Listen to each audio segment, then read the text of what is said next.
Well, good evening, folks. Almost midnight here in Michigan.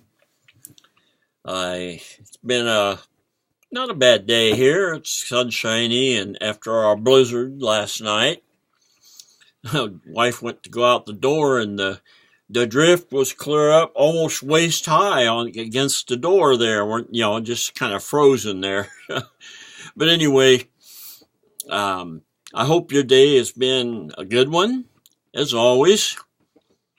Now we sometimes don't have such hot days, but the good ones make up for the bad. I just share a little story with you tonight that happened when I was a kid. I'd say we used to play when we were kids, cowboys and Indians, and I was Davy Crockett, and we also used to play ball. I can't remember what we were doing this particular day, but at the time, my grandmother lived next door, and she was right across the street there where we played ball. And all of a sudden, I heard this bird. It sounded different, and I'm looking up on the wires, and here's this blue parakeet. And I'm like, how are we going to somebody's lost their parakeet. They would like to get it back. Anyway, long story short, I managed to coax this bird, he was tame, down onto my shoulder. And anyway, I took him home, and I named him Pretty Boy. We couldn't find out who owned him. Nobody knew anything about it because he wasn't from our neighborhood. Several years later, or a year later or something, we found out somebody told somebody about our parakeet that we had found. Come to find out, he was like a mile or more from home, and the way you travel, it was a couple miles. But from where he came from, the way a bird would fly, he was about a mile away from home.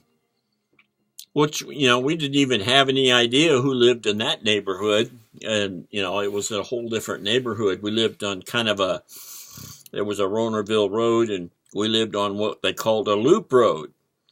It circled around up in the Mount Hills a little bit, and then came back down to the main road. They called it the loop. That's where I grew up. Anyway, I used to, I learned to play the accordion as a kid. I can still play one song that I had to memorize for church one time.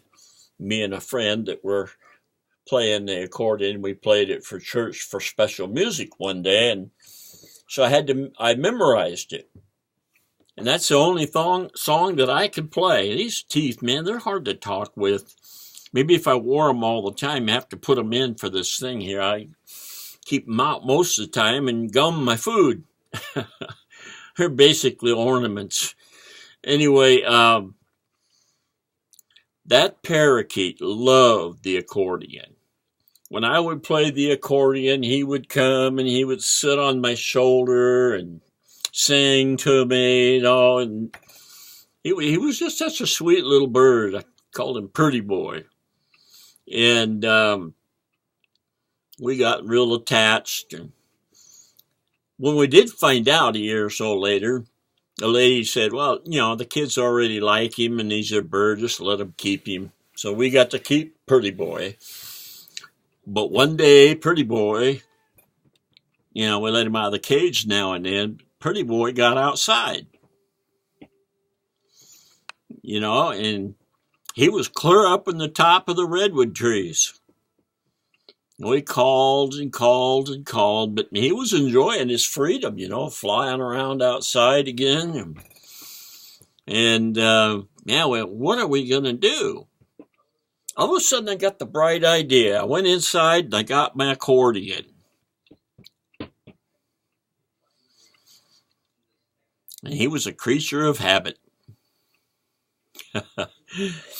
Pretty soon, he was getting closer and closer and closer. finally he couldn't resist it. He came and got on my shoulder. I can't remember whether I picked him up or whatever I did, but anyway, I got him back in the house. I think I played the accordion and just walked back in the house with him. But I can't remember that part for sure. Anyway, we got Pretty Boy back. And anyway, he finally got old and died, and it was sad. You know how all pets, they have to, they pass away. And but I never forgot that story. He loved that accordion so much. He could not resist. Music got him out of it. He had freedom again. He didn't realize that it wasn't a very safe freedom for him out there. Other big birds would come and get him, or cats. It's not safe for birds out there. Especially pet birds. But anyway, why am I telling that story? Because we're all creatures of habit. We have our way of doing things, and we can't help it. We just seem to do it unless we can somehow break that pattern. But I broke my pattern, and I clicked the button one day. Maybe you can get brave enough to break the pattern and click that button. I've explained to you that it's safe. Nobody's going to charge you anything that you don't ask for. And then whatever you did ask for, you got a 30-day trial. You get your money back. But anyway, nobody charges you anything, surprising you with the money, with the fries. But anyway, click the button, and that's it for tonight, folks. We'll catch you tomorrow. Bye.